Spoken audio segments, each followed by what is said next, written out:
Muita gente diz o cliente tem sempre razão. Será que é assim mesmo? Bom, talvez você, se lida com o cliente, deve perceber que tem momentos que você fala, cara, esse cliente não tem razão. Mas o mercado diz isso, é o cliente que paga o seu salário, então ele sempre tem razão. Bom, temos um dilema, Alexandre. Você que está acostumado a lidar com clientes, você trabalhou e trabalha há muito tempo com marketing, você conhece a relação comercial, como especialista nisso tudo, fala pra gente, o cliente tem sempre razão?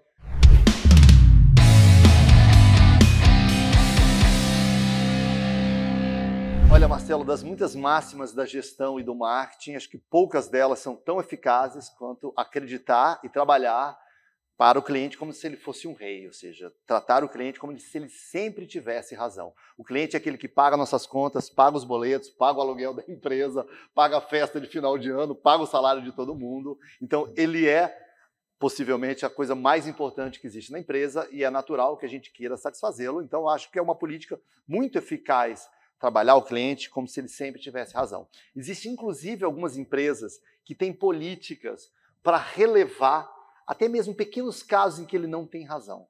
Algumas montadoras, por exemplo, ou loja de carros, elas dão uma autonomia para o vendedor, tipo assim, a partir de determinado valor de carro, tipo R$200, se ele vier reclamar de qualquer coisa num tapete, não importa se ele está com a razão ou não, dá para ele. Entendeu? Tem até um patamar de autonomia para deliberar em favor do cliente, ainda que ele não tenha razão. Se for um patamar mais alto, aí se vê caso a caso, né?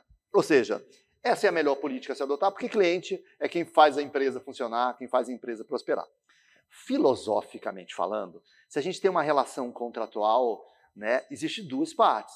Quem presta o serviço e quem recebe o serviço, o cliente. Então, e as duas partes têm direitos e deveres. O problema da monarquia, né, ou de como você trata alguém, qualquer parte, como rei, é que reis, a história mostra, quase que inevitavelmente, acabam passando de reis para reis absolutistas, e para o rei absolutista virar um déspota, não é difícil. Né? A gente já deve ter visto aí no Brasil casos horrorosos de pessoas maltratando entregadores do iFood, por exemplo. Eu estou pagando, o fato de estar pagando não te dá o direito de ser grossa com ninguém, mulher. Né? Então, assim, sim, o cliente sempre tem razão, mas eu diria diferente. O cliente é um rei, mas é um rei com direitos e deveres também. Cara, você falando desse lance da concessionária, eu acho muito legal o Mercado Livre, né? Você compra um negócio, não gostou, veio com defeito, olha, tá aí um código de devolução. Você coloca no correio, o dinheiro já volta. E eu fico pensando, e se o cara devolver a caixa vazia? Se ele usou o produto e disse que não usou e devolveu? É claro que o Mercado Livre tem algum prejuízo com isso, né?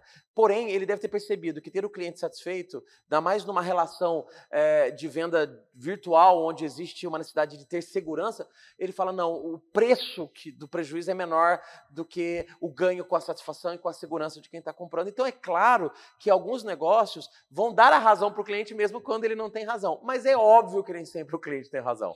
Então, eu costumo dizer o seguinte, que o cliente tem sempre razão? Não. O cliente tem sempre as suas razões. Ele tem as razões dele. Ou seja, se ele está reclamando de algo, é porque ele acha que alguma coisa não está funcionando. Eu me lembro de uma situação que aconteceu numa empresa de um amigo meu, em que vende eletroeletrônicos, e o cara reclamou que o equipamento não funcionava de jeito nenhum. Mas aí põe na tomada, funcionava na loja, mas na casa do cara não funcionava. Aí o meu colega foi lá, meu amigo foi lá na casa dele, peraí, vamos ver como é que funciona. É que aquela tomada não tinha energia. Né? Por isso que não funcionava. Não era problema no equipamento. Aí você me diz, o cliente tinha razão em reclamar? Não, o problema não estava no equipamento. Estava na tomada que não estava funcionando. Mas será que nessa hora não era necessário algum básico do tipo, olha, teste primeiro a tomada? Então, as pessoas, a gente deduz que o outro já sabe como usa, a gente já deduz que o outro já tem consciência do para que serve, e às vezes não. Às vezes, a reclamação dele, às vezes o olhar dele é algo tão simples e básico que a gente não está dando a devida atenção. Então, eu penso que o cliente tem sempre razão? Não, mas ele tem as razões dele. E a gente só descobre quando a gente dá a devida atenção. E dando atenção e ele se sentindo atendido, vai ser muito mais fácil. Perfeito, Marcelo. E eu acho, só para ilustrar, acho que em primeiro lugar, assim, cliente ser tratado bacana, como rei é sempre legal, é sempre uma regra de marketing. Mas para apimentar o debate, vou falar mais 2 casos bizarros aqui.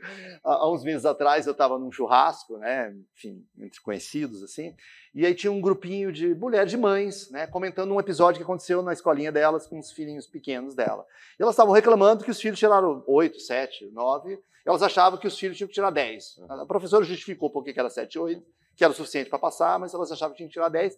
E as mães foram em mutirão na escola, fazer pressão na professora, porque os filhinhos tinham que tirar 10, né?